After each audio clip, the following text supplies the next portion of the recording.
2021년 비어버린 서울시장 자리를 두고 보궐선거가 이루어졌는데요. 크게 보면 국민의힘의 오세훈과 더불어민주당의 박영선의 싸움이었죠. 결국 박영선의 뻘짓과 함께 서울시장 보궐선거는 오세훈이 57.5%를 득표하며 압도적인 승리로 마무리되었습니다. 박영선의 뻘짓도 뻘짓이었지만 20, 30대의 남성들이 오세훈 즉 보수를 지지하며 그들의 파워를 제대로 보여준 선거였다는 것에 굉장한 의미가 있었죠. 게다가 국민의힘 당대표 예비 경선에서 이준석이 41%의 압도적인 지지를 받는 이유 역시 이 때문이라는 평가가 굉장히 많았습니다. 그리고 결국 그 힘을 필두로 이준석이 당대표로 당선되며 최초의 30대 당대표라는 역사까지 쓰게 되었죠. 이런 걸 보면은 정치권에서는 진짜 20, 30대 남성들을 무시할 수 없는 상황이 되어버린 것인데, 그러다 보니 이제 와서 수많은 국회의원들이 20, 30대 남성들을 위한 정책들을 쏟아내고 있는데, 뭐 여러가지가 있겠지만은 당연히 20, 30대 남성들이 가장 심한 차별을 겪고 있는 역시나 이 군대 문제가 가장 많이 언급되고 있는 상황입니다. 실제로 우리나라의 남성들은 어렸을 적, 즉 10대부터 걱정을 하기 시작하여 취업을 하는 30대까지 그 영향을 강하게 받고, 그 뒤에도 여러 부분에서 군대의 고통이 이어지는 것이 현실이기 때문에 군대를 갔다 왔건 아직 안 갔다 왔건 모두 한마음 한뜻으로 군대 문제를 해결해야 한다라고 주장을 해왔고, 그에 대한 해답으로 징병제를 모병제로 바꿔달라 라는 주장을 꾸준히 주장해왔습니다. 근데 또 이 모병제 이야기를 꺼낼 때마다 같이 나오는 이야기가 있는데, 그게 바로 여성 징병제이죠. 이 말도 많고 탈도 많은 여성 징병제에 대해서 오늘 한번 털어보도록 하겠습니다. 자, 그럼 오늘의 1급 비밀, 여성 징병제 이거 실제로 가능하긴 하냐? 현 지금 시작합니다. 아니, 모병제 이야기 하는데 왜 여성 징병제가 나오냐 라고 하시는 분들이 분명 있으실 것 같은데요. 이건 우리나라 최고 존엄 헌법에 명시되어 있기 때문입니다. 헌법 제39조 제1항 모든 국민은 법률이 정하는 바에 의하여 국방의 의무를 진다. 모든 국민이 져야 하는 이 국방의 의무를 왜 남녀 나눠서 다르게 져야 하냐라는 합당한 주장에서 시작된 질문이기 때문에 충분히 언급될 만한 질문인 거지 이게. 아니 뭐 사실 거기까지 안 가더라도 그냥 봐도 좀 공평한 건 아니기도 하고, 근데 또 희생정신으로 군대 갔다 오면 뭐라 그래, 뭐 군대 그거 캠핑 아니냐, 군대로 바캉스를 간다, 군대 가서 돈도 벌고 밥도 먹고 뭐가 불만이냐 이러잖아. 군대 가면 집 나오지, 밥 나오지, 옷 나오지, 그리고 못 나오지.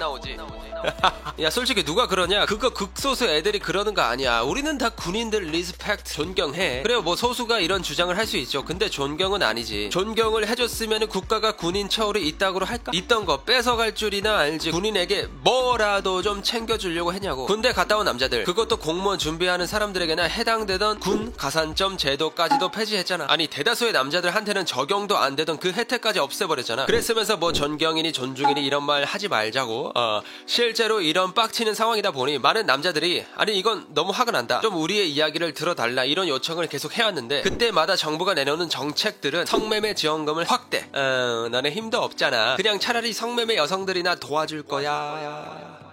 여성 전용 임대주택, 그리고 너네는 절대 못 쓰는 임대주택도 지을 건데 남자들은 너희들은 절대 못 들어와 기억하고, 이 외에도 여성에게만 유리한 정책들을 쏟아내다 보니 남성들은 더 이상 참을래야 참을 수 없는 상황에까지 이르게 된 것이죠. 그러니까 이 남성들, 청년들이 결국 참지 못하고 터져버린 것입니다. 그래, 20, 30대 남자들이 불쌍한 건 알겠어, 여지까지 알겠는데 이 여성징병제 이건 현실적으로 가능하긴 하냐? 자, 일단 여성징병제 실현 가능성에 대해 알아보기 전에 여성징병제가 정확히 어떤 건지 먼저 알아봐야 할 것 같습니다. 단어에서도 아시다시피 남성과 마찬가지로 여성도 징병을 하자, 뭐 이런 이야기인데, 무려 2017년부터 꾸준히 국민청원에 올라올 정도로 오랜 기간 사회적으로 이슈가 되어왔던 소재죠. 여기서 잠깐 재미있는 사실은 2017년에 여성 징병제에 대한 청원수가 10만이 넘었는데 갑자기 국민청원의 답변 기준을 20만으로 늘려버리면서 답변을 거부하는 일까지 있었다는 것입니다. 당연히 이런 상황까지 오게 되자 정말 많은 비난이 쏟아졌고, 결국 수석 보좌관 회의에서 무려 문재인 대통령이 이를 언급하게 됩니다. 국방의 임무를 남녀가 함께 해달라는 청원도 재밌는 이슈 같아요.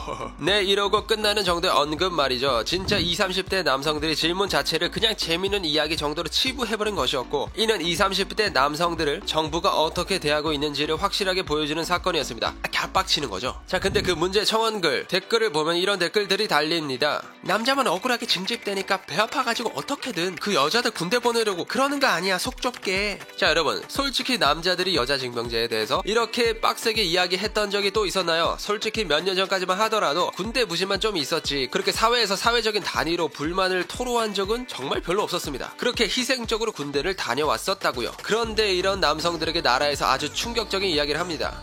이거 우리 저출산 때문에 병력이 좀 주는데, 야, 그 좀 아픈 애들 그냥 군대로 다 쳐넣어버려, 이러면서 현역 기준을 낮춰버린 것이죠. 실제로 현재 남성의 징집률은 9할에 육박하고 있는 상황입니다. 그러니까 20대 남성이라면 열에 9은 몸이 아파도 남자도 군대에 가야 된다라는 거야. 이게 왜? 징집을 해야 되는 인원수가 정해져 있으니까 출산율이 낮아져서 군인이 줄면은 아픈 애들을 군대로 보내버린다는 거지. 이런 상황인데 남자들이 어떻게 가만히 있냐고요. 아픈 애들은 군대 보내지 말고 그 건강한 여자들도 국민이니까 군대에 보내라. 그게 국익이다. 이런 주장이 나올 수밖에 없는 것이죠. 실제로 국방부는 점점 높아져만 가는 징집률로 인해 2009년 여성 지원병 도입을 검토하기도 했습니다. 당시 국방부에서는 병역 자원 부족 등을 이유로 여성 지원병제 도입 방안을 검토했고 2011년까지 검토 작업을 끝낼 계획이었는데요. 그런데 그때 딱 문제가 터지게 됩니다. 아니 국방부가 여자들을 군대에 보내려고 했다. 이게 말이 되냐? 이렇게 여자들이 나왔다는 거예요. 그래서 자연스레 이 방안은 사라지게 되었고요. 근데 마지막 검토까지 진행됐던 것을 보면은 실제로 국방부도 이 여성 징병제에 대해서 어느 정도 긍정적으로 본다는 거지. 자, 그럼 진행도 못하는 국방부 말고 한번 실제로 여성의 군복무를 시행하고 있는 다른 나라들의 상황을 한번 볼까요? 전 세계에서 여성 징병제를 도입한 국가는 북한, 이스라엘, 노르웨이, 스웨덴 등 총 8개의 나라가 있습니다. 이스라엘의 경우에는 여성이 24개월, 남성이 30개월을 복무하는데 여성은 결혼과 임신, 종교 등으로 면제가 가능하여 전체 여성의 40%에서 50%만 군대에 간다고 하죠. 노르웨이의 경우에는 2016년 7월부터 여성 징병제를 시작했는데 여기가 좀 재미있는 게 여성도 남성과 동등한 권리를 받아야 하니까 군대에 보내달라라는 주장이 받아들여진 결과였습니다. 이게 진짜 남녀평등, 양성평등 제대로 한 거지 이게. 이렇게 이미 선례들도 좀 있었으니까 좀 진행하자라고 이야기를 하면은 항상 아무리 그래도 어디 남녀가 한 막세에 들어가서 군사 훈련을 해 남사스럽게 그런 거 하면은 당연히 훈련이 안 되지. 그리고 여자들 군대 가면은 이 군 성범죄도 늘어날 거 아니야. 야, 현실적으로 생각을 해봐. 이거 절대 안 된다 이러시는 정치인들이 등장을 하시죠. 일단은 이해는 가기는 합니다. 충분히 논의가 될 만한 이야기죠. 자, 그럼 이에 대한 방안은 뭐가 있을까요? 한번 정치계의 뼈 굵은 정치인들의 이야기를 들어봅시다. 홍준표 무소속 의원. 제가 봤을 때는 여성 징병제고 그냥 모병제가 답이다. 그 모병제 해서 드는 돈은 국방세로 거두면 되는 거 아이가? 남녀 불문 국방의 의무를 져야 하는 사람이라면 국방세 내라.